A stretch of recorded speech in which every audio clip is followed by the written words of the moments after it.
What's good, Mask Gang? Sorry I'm getting this out to y'all so late, but WWE absolutely pissed me off as usual, putting copyrights on my videos. I had a nice little Monday Night Raw review for y'all, but of course, they wasn't having it, especially on such a huge episode of Monday Night Raw. But without further ado, we're gonna get right into it. Monday night kicked off with what I can only call a huge surprise. The return of Seth Rollins. He came out, he did his damn thing, but it was something a little bit different about his gimmick. It was a little bit less goofy. Just a little bit though. He's still goofy singing and all that, all that stuff. But I digress. He came into the ring, and he started talking about, oh yeah, I'm gonna enter the money in the bank, And he was, of course, interrupted by the World Heavyweight Champion, Damian Priest. Damian Priest got into the ring and he basically told Seth Rollins, I respect you, and yada, yada, yada. And then he told him that he would give him a shot at the World Heavyweight title at Money in the Bank. Which for a second, I was like, hold on, how Seth just come up in here and get a title shot? But then I forgot, he got the champions rematch. So, of course, what does this mean for Money in the Bank? What does this mean? I really do not see Seth Rollins winning. I don't know what's going to transpire that's going to prevent Seth Rollins from winning. It may even be something that I'm going to talk to you a little bit later about. But I don't see him winning against Damian Priest at Money in the Bank. I don't think they want Damian Priest's title run to be an apparent paper champion situation, and that's what exactly it would be if Seth Rollins just rolled into Money in the Bank and took the World Heavyweight title from Damian Priest. Furthermore, I don't think that they're going to have Seth Rollins roll into SummerSlam and beat Gunther. I think that title already has Gunther's name written on it, and I think that's what's going to happen. But great to see you back, Seth Rollins. Welcome back to your show, Monday Night Raw, Monday Night Rollins. Another major segment on this edition of Monday Night Raw was the continued story between Chad Gable and the Alpha Academy. So Chad Gable had the unfortunate task of having to fight Braun Strowman. And of course, I mean, it's no secret here what was going to happen. Judgment Day didn't get involved. So of course, Braun Strowman beat Chad Gable. And what happened? Chad Gable, basically, as he has been doing, blamed the Alpha Academy for his loss. He looked at him, he told him to get in the ring, and then he proceeded to slap the shit out of Tozawa. He slapped the shit out of Tozawa and ripped his headband off. And then Maxine, if I'm not mistaken, he took her crutch and then told her to get out the ring and walk away. And Otis was just like, F that at this point. Otis pushed Chad Gable all the way across the ring. He picked up Maxine, he dragged Tozawa's lifeless carcass out the ring, and he took his whole family to the back, and Chad Gable stood in the ring and said, you need me, you need me. So then later on, we got another backstage segment. Chad Gable walked into the locker room like, Otis, what the hell is going on here? To which Otis replied, I'm going home, Tucky. Like, he was packing his bags. Otis said he was done, he was gone. Maxine and Tozawa was just sitting there looking as stupid as can be. Just sitting there, and they left. And then Chad Gable said, I'm gonna do something big. I'm gonna win the Money in the Bank. Hold that thought, Chad, because I'm not sure if that's gonna happen. I'm pretty sure everybody knows what happens. I'm not gonna say it at this point in the show, but let's just say the last thing Chad might be able to do is climb a ladder, unless that ladder is the ladder to heaven. Earlier in the night, Sami Zayn had come to the ring and he talked about his title defense against Chad Gable at Clash the Castle. and he was interrupted by one Bron Breakker. Bron simply expressed to Sami that he will be coming after the Intercontinental title. And then for some reason, Sheamus, who had just gotten his ass whooped like last week by Ludwig Kaiser, came out and said, "Fella, I want a shot at the title." And I'm like, you haven't earned a shot at the title, but I digress. This led to a match between Bron Breakker and Sheamus. And Bron Breakker simply screwed up a lot in this match. He fell during the Hurricane Rana. I'm not sure why Bron was screwing up so much, but that's something that happened. I don't think, I put it to you like this, and I was telling Petey Stunt this. Had it not been for the events that took place later in the night, I think people would have been a little more focused on how much Bron Breakker was screwing up in this match. But Bron Breakker, he's still going to get a push. He's still going to have a bright future. He just needs to probably, I don't know, like, I think Sheamus might have been too big for him to try to pull off that Hurricane Run off the top rope. I'm not quite sure why they even tried that. But anyway, Ludwig Kaiser got involved in the match because, like I said, he just whooped Sheamus' ass, and he probably was wondering the same thing I was wondering. How you gonna come out and try to get an Intercontinental title match, and I just whooped your ass? So anyway, Bron Breakker was about to destroy everybody ringside. And, you know, the officials came to the back and got these guys out the way. Ludwig Kaiser set up Sheamus to do the same thing he had did to, I believe, Xavier Woods, where he did the run around the ring and jump kick his leg into the steel steps. But Bron Breakker had the same idea, and I'm telling you, Bron Breakker ripped Ludwig Kaiser in half. So I don't know if this is going to end up being a fatal four-way or what. But if this Intercontinental match does happen, I'm telling you right now, Bron Breakker is taking the Intercontinental title away from Sami Zayn. I can feel it. Bron Breakker is on the rise, and I don't think even him screwing up too much is going to stop him. The Liv Morgan, Dominic Mysterio storyline, or affair, whichever way you want to look at it, continued on Monday Night Raw. This time, you got Dominic looking through his bag, wondering where the hell his cow vest is, or whatever the hell you call it. He can't find it. All the while, Damian Priest is questioning Finn Balor about why he ended up being the one that took the hotel room key, which Finn said, "You questioning me?" I think it's slowly but surely a little beef between Finn Balor and Damian Priest is starting to heat up just a little bit. Just a little bit. So anyway, they go on to have a match. Liv Morgan comes out during the match, and what is she wearing? She's wearing the cow vest. And of course, Dominic's like, "Hey, there's my vest, yada, yada, yada." And Zelina Vega attacks Liv, blah, blah, blah. Zelina Vega got to give her something to do. Later in the night, Liv Morgan corners Dominic Mysterio, and she tells him he can have his vest back if he rips it off of her. Cautiously, very cautiously, Dominic proceeds to unzip the cow vest from Liv Morgan just in time for Damian Priest to hit the corner and say, "Dom, what the hell are you doing?" And Dom's like, I just want to get my vest back." And he says, "Get the vest, Dom, and get out of here." And then he tells Liv, "Hey, just leave the guy alone. Leave him alone. He doesn't want you." And Liv says, "I think he does." And then Damian Priest is like, "I get it. She's loca."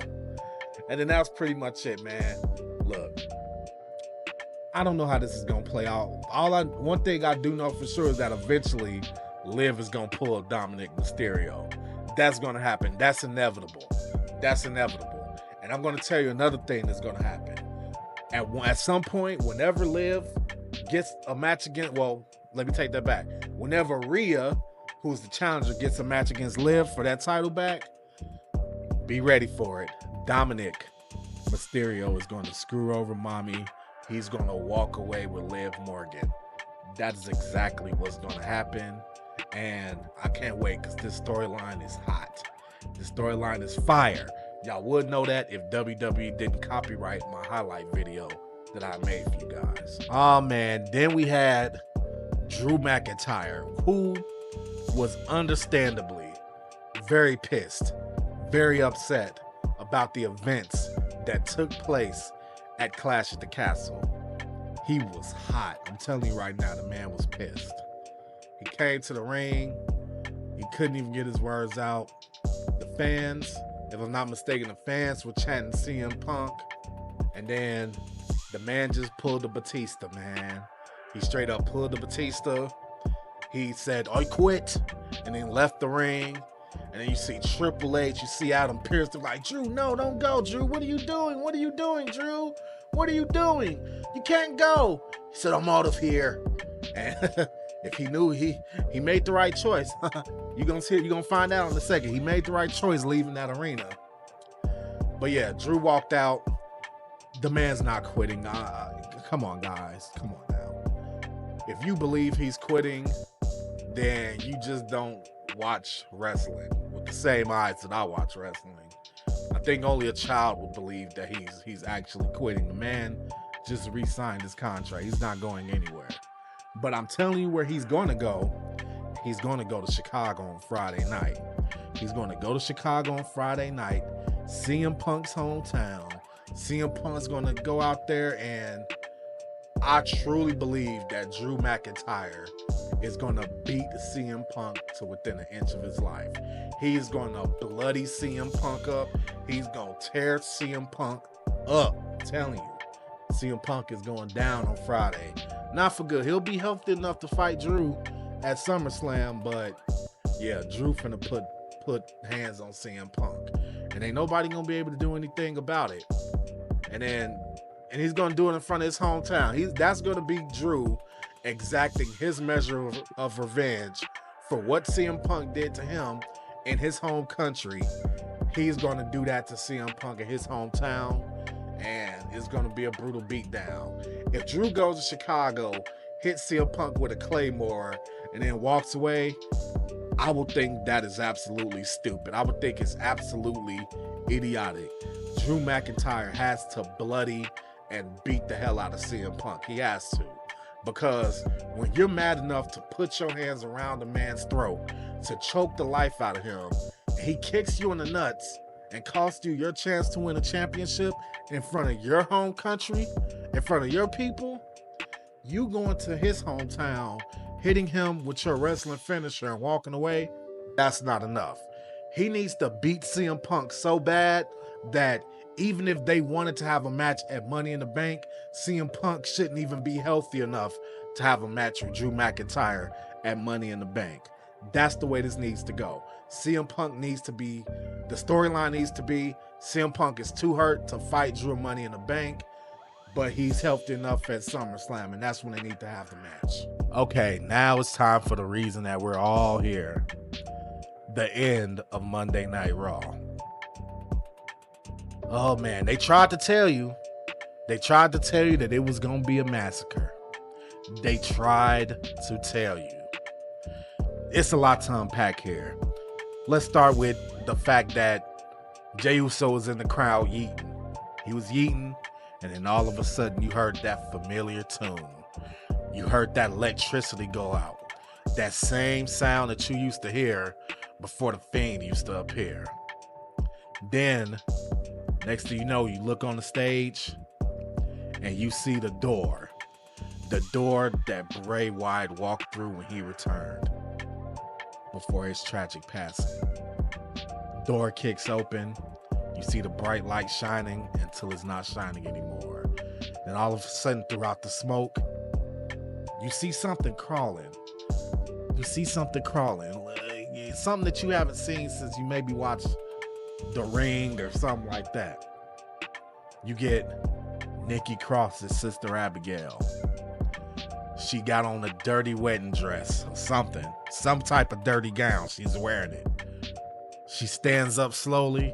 She points to the back. And then you get a horror style follow through going through the backstage. you see a pile of bodies. I'm making this as descriptive as I can. You see a pile of bodies just stacked on top of each other. And then you see a huge human being turns around. He's wearing a rambling rabbit mask. And you know it's Eric Rowan. He has a hammer that says help. Honestly, I was telling Petey Stunt, it should later come out that the name of that hammer is Brody, because I feel like that's a good little tip of the hat to Eric Rowan and Brody Lee's time as the Bludgeon Brothers. Then we continue on to the back, more dead bodies. And okay, hold on, time out. Let's stop with this nonsense, this list of people that y'all think got cooked backstage. Gunther did not get cooked backstage. Carmelo Hayes did not get cooked backstage. They had a whole list of names of people who didn't get cooked. Just because you see a black dude laying on the ground with some braids in his head, it don't mean it's Carmelo Hayes, people. Come on now. Come on now. Anyway, you see sparks flying. And you look up, Mercy the Buzzard is sitting crisscross applesauce, wearing a buzzard mask, electricity going out, and it looks cool, man. It looks real cool. And that's Dexter Loomis, of course. Then we go a little bit further. We walk through a corridor past a huge dude that me and Petey Stunt, we've been trying to figure out. Petey Stunt think it wasn't Braun Strowman. I don't know, man, because I'm questioning how many dudes that big and that size could it be in WWE that would look like that. But he walks through the curtain, and then you see Huskus the pig. Standing there is Joe Gacy. He's sitting there just looking absolute nuts. And then this is where you see what has to be the biggest moment of the backstage segment. Apparently, one of the Wyatt Six was in possession of a Desert Eagle or something. I don't know what kind of a firearm it was, but whatever firearm it was, apparently they felt the need to shoot Chad Gable in the head. Look, that was a bullet hole, y'all. It was a bullet hole in Chad Gable's head. Earlier in the night, Chad said he's gonna do something big, but Chad woke up in the sky. Chad was gone, man. Oh man, R.I.P. Chad Gable. R.I.P. Chad Gable. Chad Gable shooshed for the final time. He went to the long shoosh, and that was it, man. That was it for Chad. You see, next, Uncle Howdy. He walking, he stumbles a little bit, stumbles over the dead bodies, looks at Chad Gable like, yeah, I did that. Who else want it? Who else wants smoke? It's smoke everywhere. Chad must have wanted it. He got it, because now he laying down with a bullet hole in his head. Uncle Howdy's walking towards the entrance. He's taking the members with him, and they pose on the stage. He says, we're here. He blows out the lantern. I don't know, y'all. I really don't know.